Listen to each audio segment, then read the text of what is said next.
Okay, good morning. Let us begin from where we left yesterday.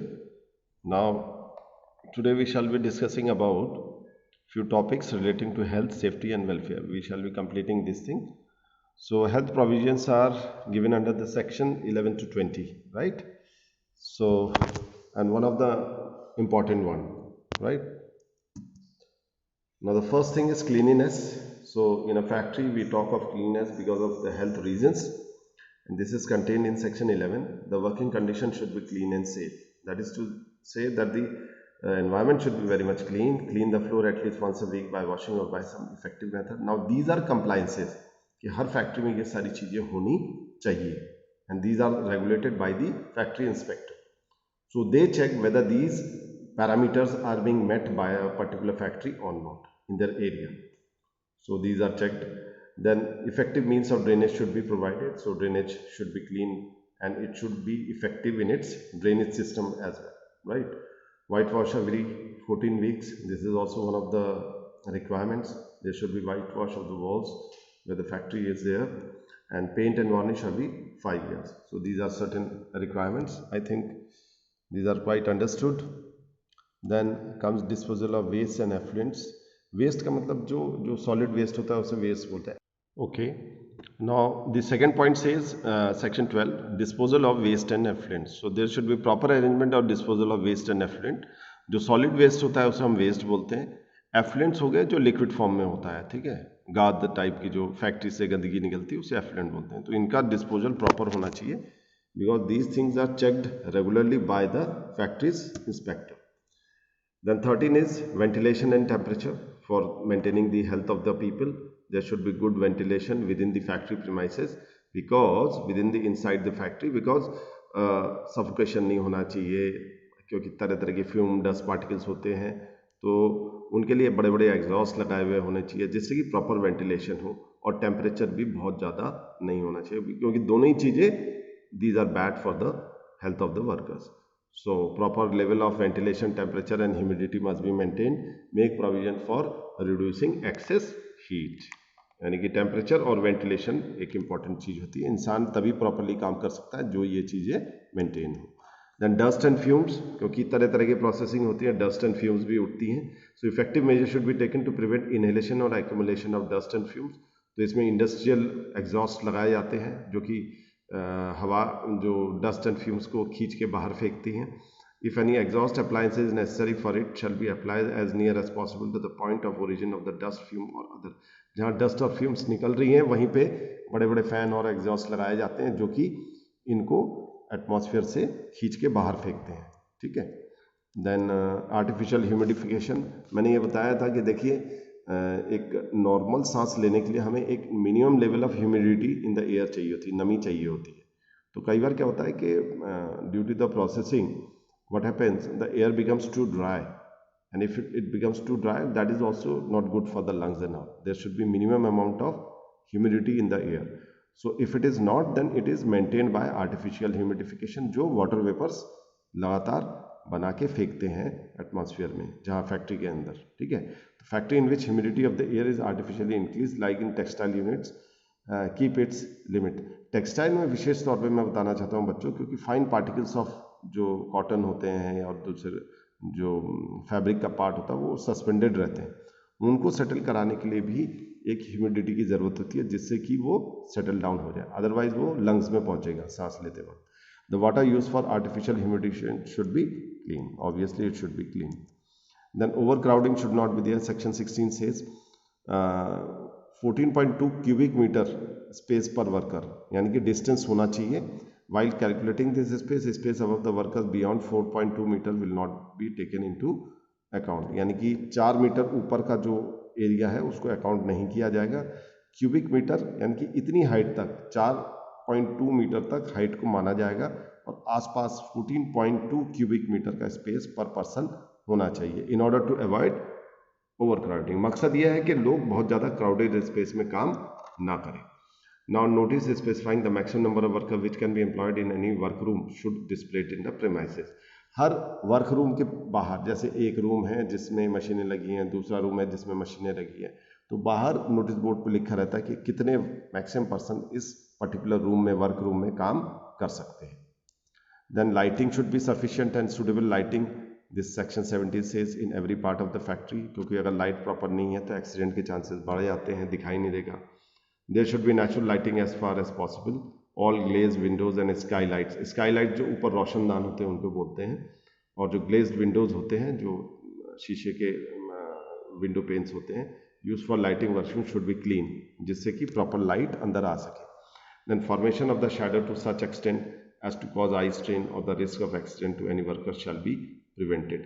Shadows light की ऐसी नहीं पड़नी चाहिए जिससे कि प्रॉपर देखने में दिक्कत हो, अदरवाइज ये भी कई बार एक्सीडेंट का काम करते हैं। ठीक है, तो लाइटिंग प्रॉपर होनी चाहिए, आंखों में एकदम चमक नहीं पड़नी चाहिए, ठीक है, या शैडो नहीं पड़नी चाहिए। Drinking water, there should be drinking water, wholesome water और clean water to be marked as drinking water, they should be at least 6 metre away from washroom urinal, 6 metre की दूरी पे होनी चाहिए वॉशरूम से, यानी कि उसके साथ सटा हुआ नहीं होना चाहिए। और जहां 250 से ज़्यादा लोग कर रहे हैं, they should have cool water facility also, यानी कि वाटर कूलेंट वगैरह भी होना जरूरी है।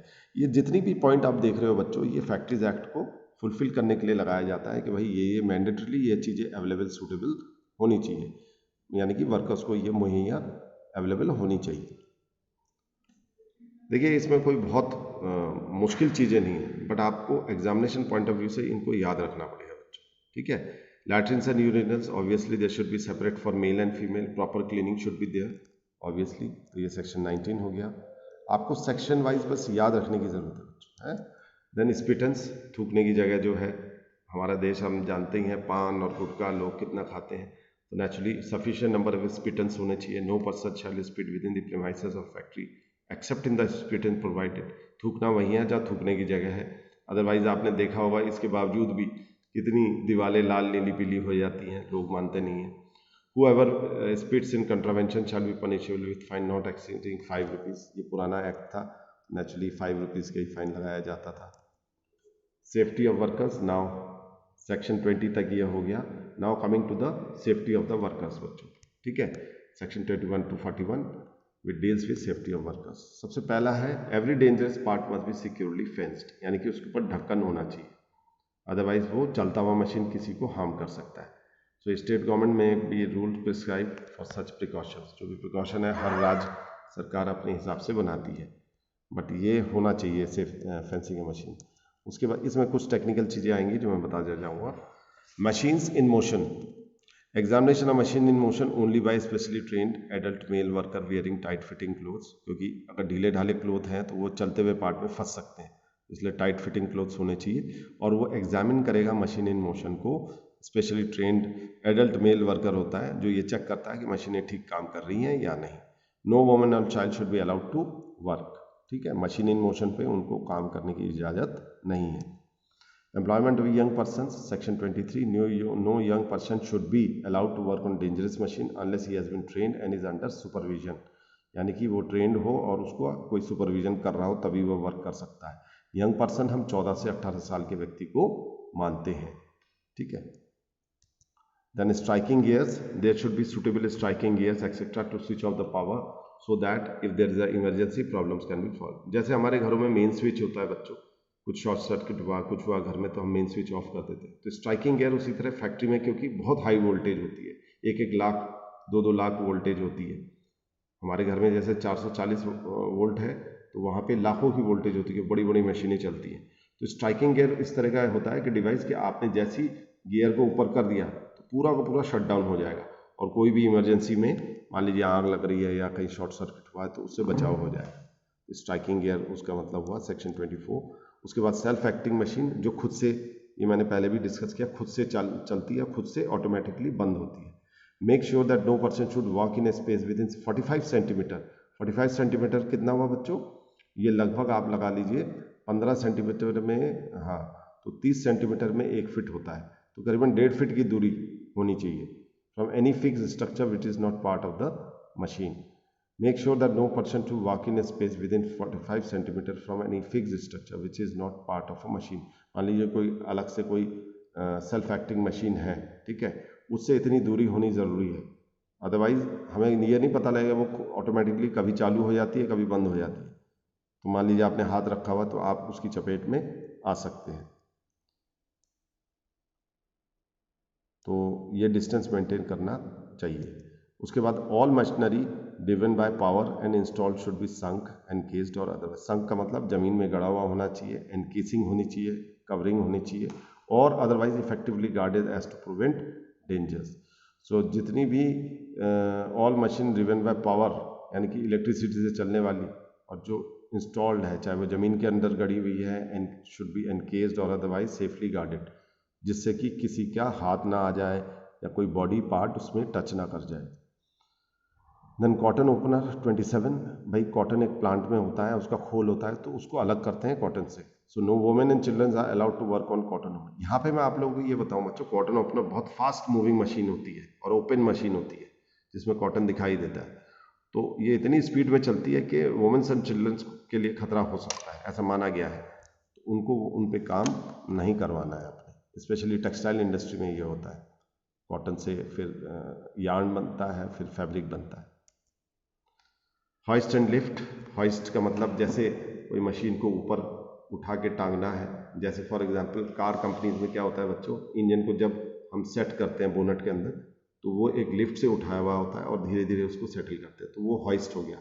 लिफ्ट्स हो गई, जैसे हम लिफ्ट तो नॉर्मल लिफ्ट है, ऊपर ले जाना है लोगों को, आपने देखा होगा बड़ी बड़ी बिल्डिंगों में, वैसे ही फैक्ट्रीज के अंदर में भी काम होता है, एक मंजिल से दूसरी मंजिल में लिफ्ट्स ले जाते हैं, ठीक है।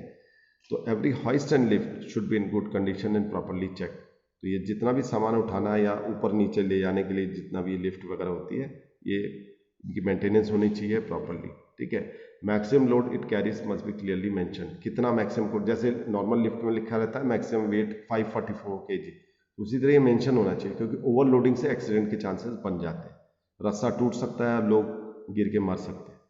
The gate should be locked by interlocking, save it should not be open in between. जो गेट होता है वो इंटरलॉकिंग से बंद होना चाहिए। To be properly examined in every 6 months। और ये लिफ्ट्स की मेंटेनेंस प्रॉपरली हर 6 महीने में होनी चाहिए। We will continue in the next lecture.